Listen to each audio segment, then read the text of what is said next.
세월을 아끼라, 기회를 사라 라고 하는 제목으로 우리 말씀을 살펴보도록 하겠습니다.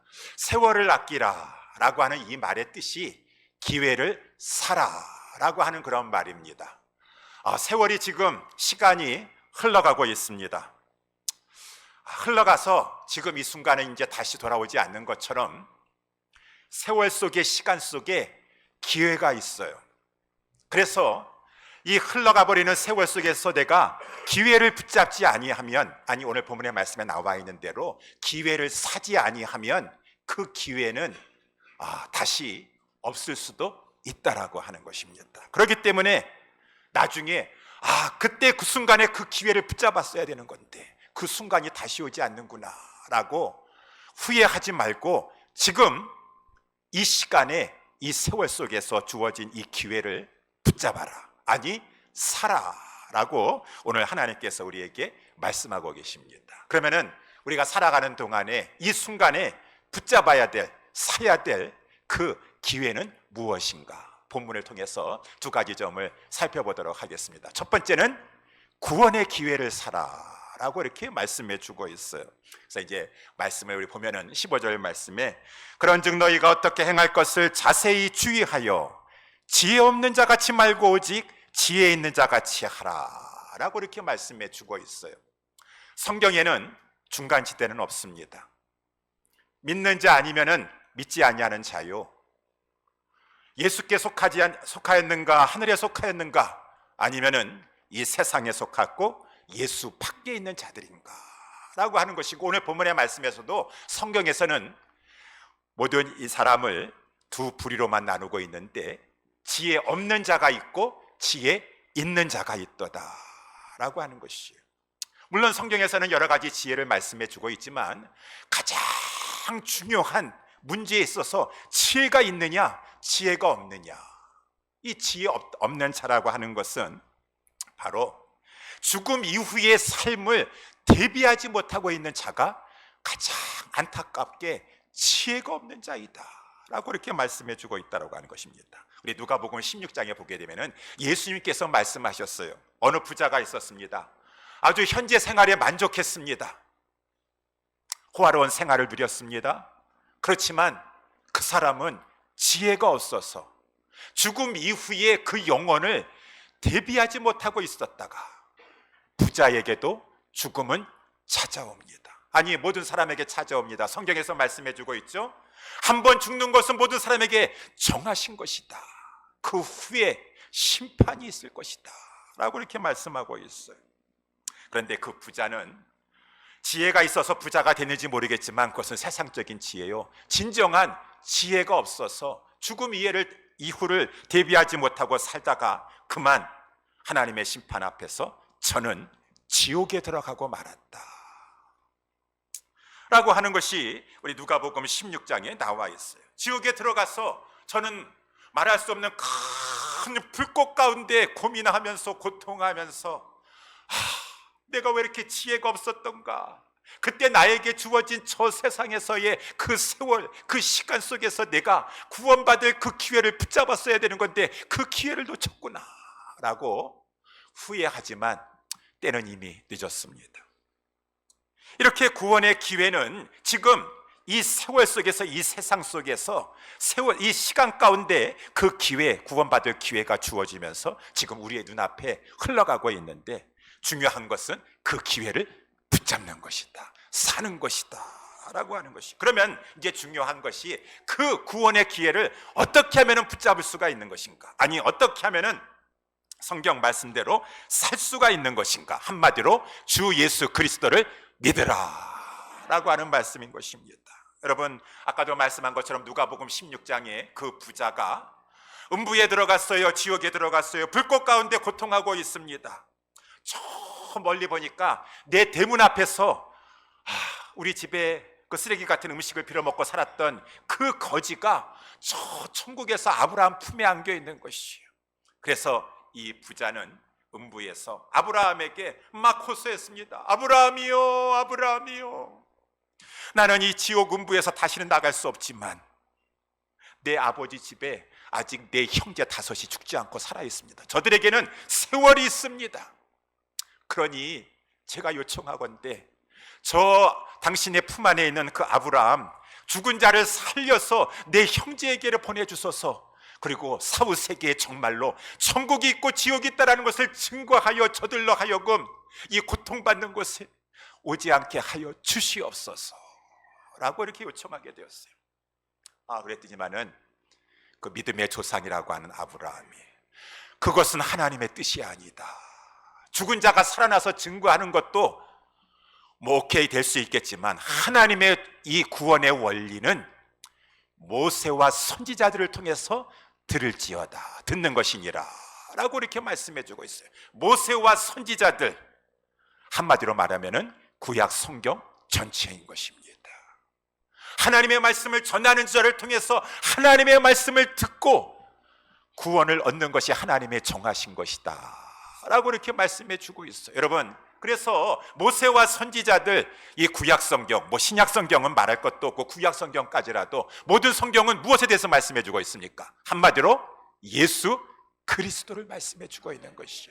그래서 요한복음 5장 39절에 우리 예수님께서 말씀하셨습니다. 너희가 성경에서 영생을 얻고자 이 성경을 생각하고 있고 상고하고 있거니와 이 성경이 나에 대해서 내게 대해서 지금 말하고 증거하고 있는 것이니라 라고 여기서 말씀합니다. 신약 성경뿐만 아니라 신구약의 모든 성경은 다 예수가 그리스도다, 예수가 주다라고 하는 것을 증거하는 것이기 때문에 이 성경 말씀을 통해서 예수가 누구신지를 분명히 알고 그 예수를 믿는 것이 바로 영생을, 구원을 사는 것이다 라고 하는 것이지요. 여러분, 예수님이 누구십니까? 아까 말씀한 것처럼 주 예수, 예수님은 주이시다. 주라고 하는 것은 하나님이시라고 하는 말이에요. 하나님이신데 그는 사람이 되어 이 땅에 나셨도다. 아니, 왜 하나님이신데 왜 사람이 되셨습니까? 하나님은 죽으실 수가 없으세요. 하나님은 영이시요 하나님은 영원토록 존재하시는 분이시기 때문에 죽을 수가 없기에 우리 하나님의 아들이신 예수 그리스도는 죽고자 인간의 몸을 취하셨도다. 왜 죽으셔야만 했습니까? 죽지 아니하고 우리를 구원하실 수도 있지 않습니까? 아닙니다. 우리는 죄인이기 때문에 피 흘림이 없으면 사심이 없는 것이고 우리 하나님 아들 그 독생자께서 죄가 없으신 분께서 육신을 입으셔야지만 우리 대신 하나님으로부터 우리가 받아야 될 그 죄값을 다 지불하시고 대신 죽어지실 수가 있기 때문에 우리 하나님께서 우리를 사랑하사 그 귀한 독생자를 우리 가운데 보내주셨고 우리 주 예수 그리스도는 그래서 구원자로, 메시아로, 다른 말로 그리스도로 보냄을 받아서 우리 가운데 사람으로 오셨고 그 목적을 이루기 위해서 우리를 죄에서 건져주시기 위해서 십자가에 달리시사 우리가 받아야 될 그 모든 진노의 저주의 값을 하나님으로부터 다 받으셔서 다 이루었다, 다 이루었다, 다 지불하였도다 라고 하면서 구원을 이루어 주셨다라고 하는 것입니다. 우리 예수님은 죄가 없으신데 어찌나 우리를 사랑하셨든지 사랑하셨기 때문에 당신의 목숨을 내어주신 것이에요. 죄가 없으셨기 때문에 죄가 없으심에도 불구하고 사랑하셨기 때문에 율법을 다 이루시고 우리 대신 생명을 내어주셨기 때문에 그분은 의를 다 이루신 것이에요. 죄가 없으시고 의를 이루신 분을 사망 권세가 그를 가두어둘 수가 없습니다. 그러므로 말미암아 하나님께서 성령으로 말미암아 예수 그리스도를 부활시켜 주셔서 이 부활은 예수 그리스도는 전혀 죄가 없으시고 우리를 위해서 속죄의 죽으심을 죽으신 것이요 그는 의롭도다라고 하는 것을 만방의 부활로 증거하여 주셨다라고 하는 것입니다. 그래서 이제 누구든지 그 우리를 위해서 십자가에 죽으시고 부활하신 그 예수 그리스도를 믿기만 하면 그 세월 속에서 지나가는 시간 속에서 그 기회를, 구원의 기회를, 영생의 기회를 붙잡을 수 있고 살 수 있는 것이다. 주 예수 그리스도를 믿어라. 그러면은 왜 이 기회를 붙잡으라라고 하지 않고 기회를 사라라고 했습니까? 여러분, 믿는 것이 사는 것이에요. 산다고 하니까 우리는 꼭 돈을 생각하는데 돈 없이 살아라고 말씀해 주고 있습니다. 우리 이사야서 55장 1절에 너희 목마른 자들아 물러나오라, 돈 없는 자도 오라, 너희는 와서 사 먹어라. 돈 없이 값 없이 포도주와 젖인 이 영혼을 구원하는 복음을 믿어라, 복음을 사라 라고 말씀해 주셨고, 우리 주 예수 그리스도께서 이루어 놓으신 이 구속을 근거로 하여 예수 그리스도가 바로 주이신 것을, 하나님의 보내신 메시아 그리스도인 것을 믿어라, 이것이 구원을 사는 것이다 라고 이렇게 말씀해 주고 있다라고 하는 것입니다. 여기 계신 오늘 이렇게 귀한 발걸음으로 참여하신 여기 계시는 성도님들 가운데, 선생님들 가운데 혹시 죽음 이후를 대비하지 못하시고 계신 분이 계십니까? 여러분께서 얼마나 참 가치 있는 지혜로운 인생을 사셨는지 모르겠지만 하나님의 기준에 의하시면 이거 놓치시면 안 돼요. 이거 놓치시면 안 돼요. 지금 마치 모세와 선지자를 통해서 증거하신 것처럼, 하나님의 말씀이 증거되는 것처럼 저는 부족하지만 여러분에게 구원 얻을 기회를 지금 제시하시는 것입니다. 여러분, 예수가 주이시다, 예수가 구원자 메시아시다 라고 하는, 그리스도라고 하는 이 사실을 꼭 믿으세요. 그래서 지금 흘러가는 이 시간 속에서 이 구원 얻을 기회를 꼭 붙잡을 수 있게 되기를 예수님의 이름으로 축원합니다. 고린도후서 6장 2절에 보라 지금은 은혜를 받을 때요, 보라 지금은 구원의 날이로다. 지금은 그렇다라는 것입니다. 나중은 기약할 수 없습니다. 꼭 예수 그리스도를 믿으시고 그 이 시간 속에서, 오늘 이 귀한 이 세월 속에서 예수 그리스도로 말미암아 구원함을 받기를 다시 한번 예수님의 이름으로 축원합니다. 두 번째, 마지막으로 우리가 사야 할, 붙잡아야 될 그러한 기회는 어떠한 것인가? 그것은 바로 주의 뜻을 행할 기회를 사라, 기회를 붙잡으라 라고 하는 것이요. 구원받았으면 다 끝나는 것이 아닙니다. 물론 구원받았으면 구원은 다 이제 이루신 것이, 구원 얻으신 것입니다. 그렇다면 그것이 전부라고 한다면 하나님께서는 구원받은 사람들 여기 이 세상에 살 필요 없어요. 더 좋은 천국으로 다 인도해 주실 것입니다. 그런데 하나님께서 구원받은 당신의 백성들을 이 땅에 남겨놓으신 것은, 저들에게 세월을 주시고 시간을 주신 것은 이제 구원받은 성도가 되어 저 하나님 계시는 하나님 아버지 앞에 나아가기 전에 하나님의 기뻐하시는 일을 행하다가 천국에 아버지 계신 그 이 하늘나라에 오도록 하라 라고 우리에게 세월을 주셨다라고 하는 것입니다. 기회를 주셨다라고 하는 것이에요.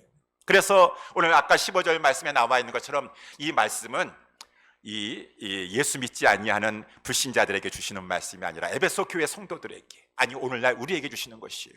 그런즉 너희가 어떻게 행할 것을 자세히 주의하여 지혜 없는 자같이 말고 오직 지혜 있는 자같이 하라.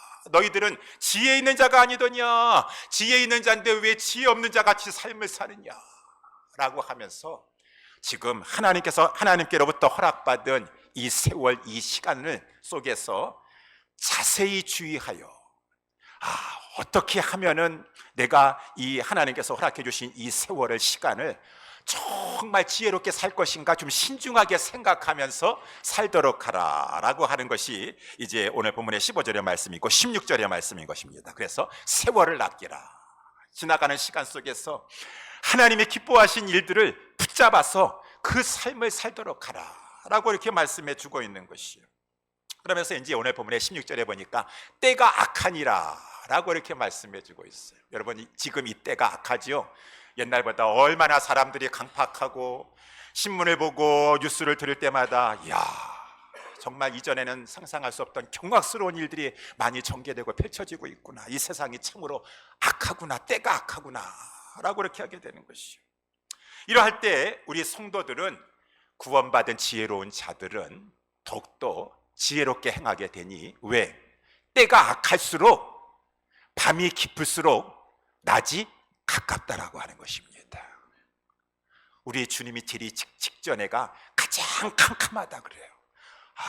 이 시기가 이렇게 지금 캄캄하고 악한 것을 보니까 우리 주님 재림하실 때가 가까웠구나. 아니, 꼭 우주적인 종말보다도 내 개인적인 종말도 지금 다 돼가고 있는가 보구나 악한 때를 살아가고 있다, 통과하고 있다라고 했을 때 지혜 있는 자들은 더욱더 주님 만날 것을 예비한다라고 하는 것입니다. 대비한다라고 하는 것이. 그래서 시간 헛되이 보내지 말아야지. 지금 나에게 주어진 때가 얼마 남지 않은지 모르겠지만 이 때를 통해서 우리 주님 기뻐하시는 일을 해야지. 마태복음 25장에도 보게 되면은 양과 염소를 구분하는데 이 양들은 그저 어떻게 이렇게 지혜로운 자가 되어가지고 영혼의 관점에서 봤을 때 하나님이 기뻐하시는 일들만 했어. 상을 받는 일만 했어요. 그저 헐벗은 자들에게 입을 것을 갖다 주고, 굶주린 자에게 먹을 것을 주고, 목마른 자에게 마실 것을 갖다 주고, 옥에 갇힌 자를 찾아보고, 아픈 자를 가서 병문안을 해주고 위로해주고, 그것이 그냥 이 지혜로운 자의 삶이었어서 나중에 보니까 다 주님 앞에서의 상급으로 돌아오게 되는 것이요. 저 사람은 정말 주어진 세월을 지혜롭게 그 세월 속에서 그 순간순간을 하나님이 기뻐하시는 일을 하며 살았던 지혜로운 자였었다. 지혜로운 삶을 사는 자였었다라고 하는 것이요. 그래서 로마서 13장 11절 12절에도 또한 너희가 이 시기를 알거니와 자다가 깰 때가 벌써 되었느니 이는 이제 우리의 구원이 처음 믿을 때보다 가까웠음이니라. 밤이 깊고 낯이 가까웠으니 그러므로 우리가 어둠의 일을 벗고 빛의 갑옷을 입자. 빛의 자녀가 되었으니, 구원받은 하나님의 성도가 되었으니 우리의 삶 속에 빛의 자녀로서 행하면서 살아야 되는 것이 아니겠는가 라고 이렇게 말씀해 주고 있어요. 그랬을 때 주님 앞에 섰을 때 우리의 또 심판이 있습니다. 아니, 아까 목사님 심판 없다고 하지 않았습니까? 예수 안에 있는 자에게는 영벌에 떨어지는 그러한 심판은 더 이상 없어요.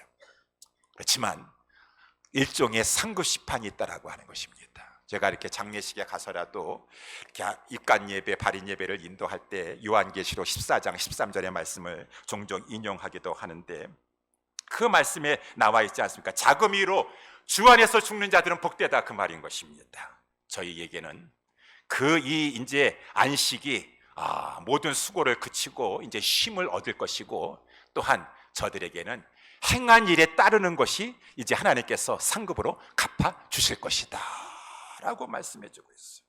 그래서 이 땅에 살아가는 동안에 우리는 자세히 살피면서 주님이 기뻐하실 만한 것, 정말 상급으로 하나님께서 나에게 갚아주실 것이 무엇인가 라는 것을 신중하게 생각하고 행해 나아가는 것이 세월을 아끼는 것이에요. 기회를 붙잡고 살아가는 것이다, 그 말씀인 것입니다. 여러분, 빛의 자녀가 되었으니 이제는 어떻게 사셔야 되겠습니까? 오늘 여기 계신 분들은 지혜로우신 분인 줄 믿습니다. 여러분, 그래서 여러분들이 이렇게 지혜로우신 분이 되어서 오늘 이 순간에도 여러분들이 이 주일날 아침에 이것도 할 거 저것도 할 수 있어요. 집에서 청소도 할 수 있고 피곤하니까 쉬실 수도 있고 다 있지만 주님의 뜻은 오늘 17절에 보니까 그러므로 어리석은 자가 되지 말고 오직 주의 뜻이 무엇인지 이해하라 라고 했는데, 주의 뜻은 주일은 내 날이 아니라 주님의 날이니 하나님 앞에 예배하는 날이다 라고 여러분 생각하시고 마음에 결정하시고 하나님 앞에 나와서 예배 드리셨으니 그것이 주님의 뜻에 합한 지혜로운 행위라고 하는 것입니다. 그러한 삶을 사세요. 오늘이 주일인데 어떻게 해야 될 것인가? 산으로 강으로 놀러 가야 될 것인가? 집에서 밀린 일을 해야 될 것인가? 아니다, 오늘은 주일이니까 무엇보다도 빛의 자녀로서 가장 지혜롭게 하나님 앞에 나와서 예배하며 주님이 기뻐하시는 예배의 삶을 살아야 될 것이 아니겠는가. 특별히 또한 우리 주어진 삶 속에서도 교회가 중심이 됨과 아울러 가정이 또한 중요합니다. 가정에서 어떻게 삶을 살아야 될 것인가. 이 부부 간에, 부자 간에, 부모와 자식 간에 서로 사랑하면서 사는 것이요, 그것이 주님의 뜻이에요. 그래서 우리 5장 22절에도 가정에 대해서 말씀이 교회 다음에 이렇게 나오게 되는데, 이 부부간에도 서로 사랑하는 것이요, 우리의 때는 남편이 아내가 언제 이렇게 하나님께서 먼저 부르실지도 모르는 것이요, 나중에 보니까 많은 경우에 후회하게 되더라고요. 내가 내 사랑하는 남편을, 아내를 더 많이 사랑해 줬어야 되는데, 더 많이 사랑해 줬어야 되는데, 그때 가서 후회하지 말고 지금 이 세월 속에서 하나님의 뜻은 서로 사랑하되 너의 그 배우자를 사랑하라 라고 하는 것이요. 여러분 지금 미국의 한 뉴스 찰리 커크라고 하는 그러한 이 분이 돌아가신 것을 여러분 아십니까? 우리 기독교 학생 운동가세요. 우리 대학생들이 지금 미국의 대학교의 한 90% 정도는 교수님들이 다 리버럴하다 그래요. 반기독교적입니다. 성경을 대적합니다. 그러니까 뭐 트랜스젠더스라든가 이 게이 레즈비언이라든가 그런 LGBTQ 그런 것들을 가지고 이렇게 이 인권이라고 하면서 존중하고 또 가르치고 있으며 또 이렇게 낙태 그런 것들을 가지고 인권이라는 미명하에 학생들에게 심어주고 있다 그 말인 것입니다. 그런 대학교에 들어가 가지고 우리 학생들과 막 토론하면서 성경적인 것을 가르쳐줬던 그런 운동을 하였던 그 분이 그만 31살 나이에 이 암살을 당해가지고 죽고 말았어요. 지난 수요일 날. 그래가지고 이제 그것이 빅뉴스가 되었습니다. 어저께인가요? 그 아내가 되시는 미망인이 잠깐 나와서 이렇게 유튜브로 이렇게 연설을 하였습니다. 근데 이제 그분이 자기 남편에 대해서 말해줘. 우리 남편은 첫째가 하나님을 정말 사랑하였습니다. 두 번째, 저를 그렇게 사랑해 줬습니다. 라고 이렇게 말을 하더라고요. 그러면서 오늘 에베소서 5장 25절에 거기 밑에 보시면은 남편들아 아내 사랑하기를 그리스도께서 교회를 사랑하시고 위하여 자신을 주심과 같이 하라. 저의 남편이 우리 찰리가 제일 좋아하는 성경 구절이었습니다. 나는 제일 좋아하는 성경 구절이라고 해가지고 무슨 다른 거창한 건 줄 알았더니만 에베소서 5장 25절 남편들아 아내 사랑하기를 그리스도께서 교회를 사랑하시고 위하여 자신을 주심같이 하라. 정말 내 남편은 그냥 제가 돌아가셨기 때문에 하는 말이 아니라 주님이 교회를 사랑하신 것 같이 저를 사랑해 주었어요. 저 남편이 이 말씀을 이 바이블 버스를 제일 좋아했어요 라고 하면서 그 아내가 막 눈물을 흘리고 있더라고요.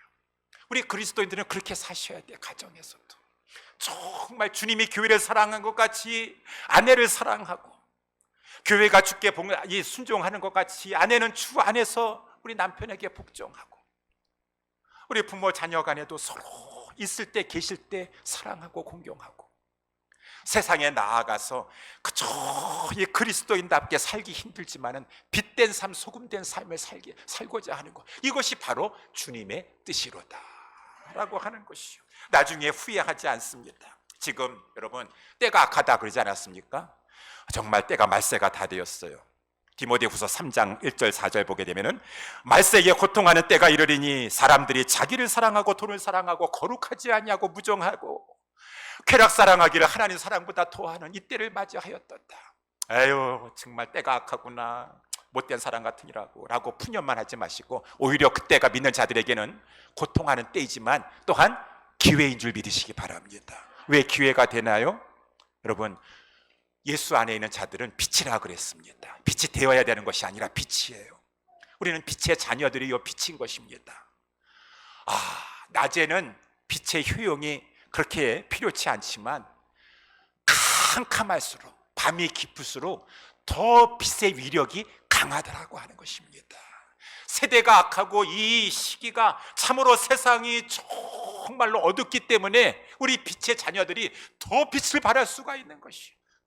그리스도의 가정이 다르고 이 하나님의 백성들이 모인 이 교회가 다르고 그러므로 말미암아 빛을 바람으로 말미암아 저 믿는 자들은 정말로 착한 자들이구나, 정말로 진실하구나, 의롭구나. 겉으로는 저들이 이렇게 표현을 하지 않는다 할지라도 속으로 영향을 받는다라고 하는 것입니다. 우리 존재의 목적이 그것이에요.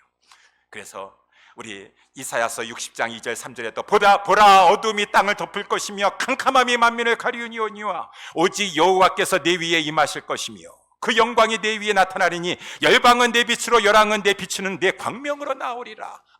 이때가 악할수록 오히려 우리에게는 더 기회가 되는 것이구나, 빛을 발할 수 있는 기회가 되는 것이구나. 많은 자들에게 빛을 비춰서 그 이 어두운 가운데 헤매는 자들을 빛으로 우리 구주 예수 그리스도 앞으로 나오는데 우리가 쓰임받아야 되겠구나 라고 하는 것이 바로 주님의 뜻을 이 시기 가운데 살아나가는 지혜로운 자의 삶이 되는 것입니다. 사랑하는 오늘 이렇게 예배에 나오신 우리 모든 선생님들과 우리 성도 여러분들이요, 우리는 그리스도 안에 있으면 빛이라고 말인 것입니다. 빛의 자녀가 되는 것입니다. 그래서 빛의 자녀의 삶을 살아야 돼요. 마지막으로 한 가지만 잠깐 언급하면은, 그런데요 목사님, 빛의 자녀로 세상에 나아가서 사는 것이 쉽지가 않습니다. 어렵습니다. 참으로 힘듭니다. 그렇기 때문에 오늘 마지막 절에 18절에 우리 하나님께서 말씀하십니다. 술 취하지 말라. 이는 방탕한 것이니 오직 성령의 충만을 받으라 라고 말씀해 주고 있어요. 여러분, 제정신으로는 힘들어가지고 사람이 어떤 경우에는 술을 먹어가지고 술의 지배 속에서 술의 기운을 가지고, 술에 주는 힘을 가지고, 용기를 가지고 하는 경우가 있다고 세상에서는 안 믿는 사람들이 얘기를 하고 있는데요. 마찬가지예요. 물론 그 비교는 대조가 되는 것이지만 세상이 험합니다. 악합니다. 그리스도인으로 살기 힘듭니다. 그렇기 때문에 성령의 충만을 받으라. 성령께서 너희 안에 세상을 이길 힘을 주실 것이니라. 너희가 그 모든 상황 가운데 빛으로 소금으로 살 수 있도록 너 안에 계신 성령님께서 너를 도와주실 것이니라. 그래서 성령의 충만을 받아야 된다. 성령 충만 받으려면 어떻게 하면 되니까? 여러분, 성령 충만 받으려면, 술 취하시려면 어떻게 하셔야 돼요? 술 취하려면은 술집에 가가지고 술을 사오시든가, 클럽에 가셔가지고 술집에 가셔가지고 술을 마시면 돼요. 물론 집에서 내가 술을 만드실 수도 있으세요. 그렇지만은 이 리코스토 가가지고 술을 사오시든가, 아니면 술집에 가셔가지고 술을 마셔야지 술의 기운이 나를 지배한다, 그 말인 것입니다. 성령 충만 받으시려면은 집에서도 주님을 간절히 찾고 말씀과 기도로 성령의 충만함을 얻으실 수 있지만 하나님의 집에 나오세요. 이 때가 악한 이 때에 정말 지혜로운 자가 되어서 삶을 의미 있게 보내시려고 한다 그러면은 하나님의 집에 나오세요. 왜? 이 집은 살아계신 하나님의 교회요, 진리의 기둥과 터가 됩니다. 여러분, 성령은 진리를 통해서 역사하십니다. 하나님 앞에 나와서 진리를 알아야지 진정으로 성령의 충만함을 받고 성령의 충만함 속에서 세상에 매이지 아니하고 성도로 지혜 있는 자의 삶을 살아갈 수가 있기 때문인 것입니다. 그래서 여러분, 오늘 이렇게 귀한 발걸음을 하셨는데 하나님 앞에 나왔어요. 이 진리의 집에 나오셔서 진리를 아시고 진리를 배우시고 진리 가운데 자라셨어. 성령 충만한 가운데 우리에게 주어진 때가 얼마인지 모르겠지만 첫 번째 해야 될 것은 구원의 기회를 얻으시고, 두 번째 우리에게 주어진 삶 가운데 하나님의 선하시고 기뻐하신 뜻이 무엇인지 하나님의 말씀을 통해서 깨달으시면서 지혜로운 사의 삶을 사심으로 말미암아 나중에 주님 앞에서 잘하였도다, 착하고 충성된 종아, 청지기로서 너에게 주어진 모든 시간과 물질 잘 지혜롭게 선용하였도다 칭찬받고 영생을 누리는 저와 우리 모두가 다 될 수 있게 되기를 예수님의 이름으로 축원합니다.